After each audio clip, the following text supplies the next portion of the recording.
Cara berpikir sejarah yang kedua, tata cara untuk berpikir sejarah yang baik adalah sehabis diakronis, selanjutnya adalah sinkronis.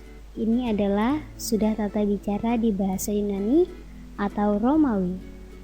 Jadi misalkan kalau ada diakronis pasti ada sinkronis. Ada dintonis dan ada sintonisen. Contoh-contohnya, jadi ada diakronis dan sinkronis. Apa yang didiskusikan di sini?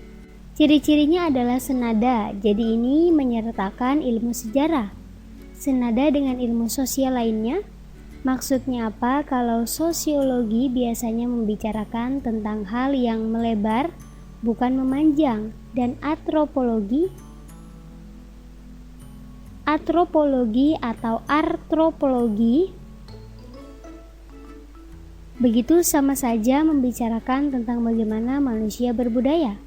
Dan dalam cara berpikir sejarah yang dengan kaidah sinkronis ini, kamu mencoba untuk menyertakan ilmu sejarah dan ilmu sosial lainnya.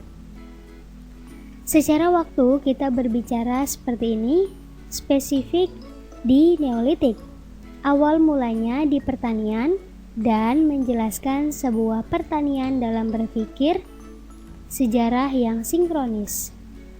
Ini, dan kamu berpikir secara luas penyebabnya apa, dan faktor-faktor yang berkaitan dengan pertanian. Ada perbedaan budaya antara Neolitik dan Mesolitik. Misalnya manusia di zaman Neolitik bisa mengembangkan pertanian begitu. Jadi ini lebih kepada jawab pertanyaan hal, sedangkan yang diakronis ini sifatnya kuat dan ini sifatnya juga multidisiplin dan multidimensi.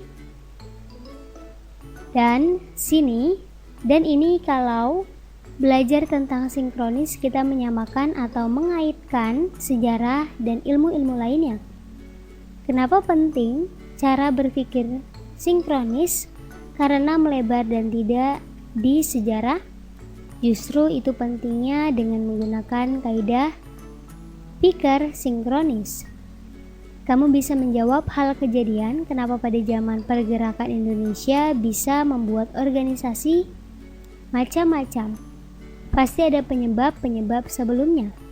Misalkan kenapa kronologi bisa runtuh di Romawi Barat karena ada serangkaian penyebab sebelumnya bisa diterangkan secara sinkronis.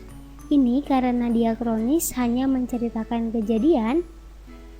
Misalnya kita praktekkan, kita baca sejarah-sejarah tentang artikel apapun, cuma kita pikir secara diakronis dan sehabis itu kita berpikir secara sinkronis.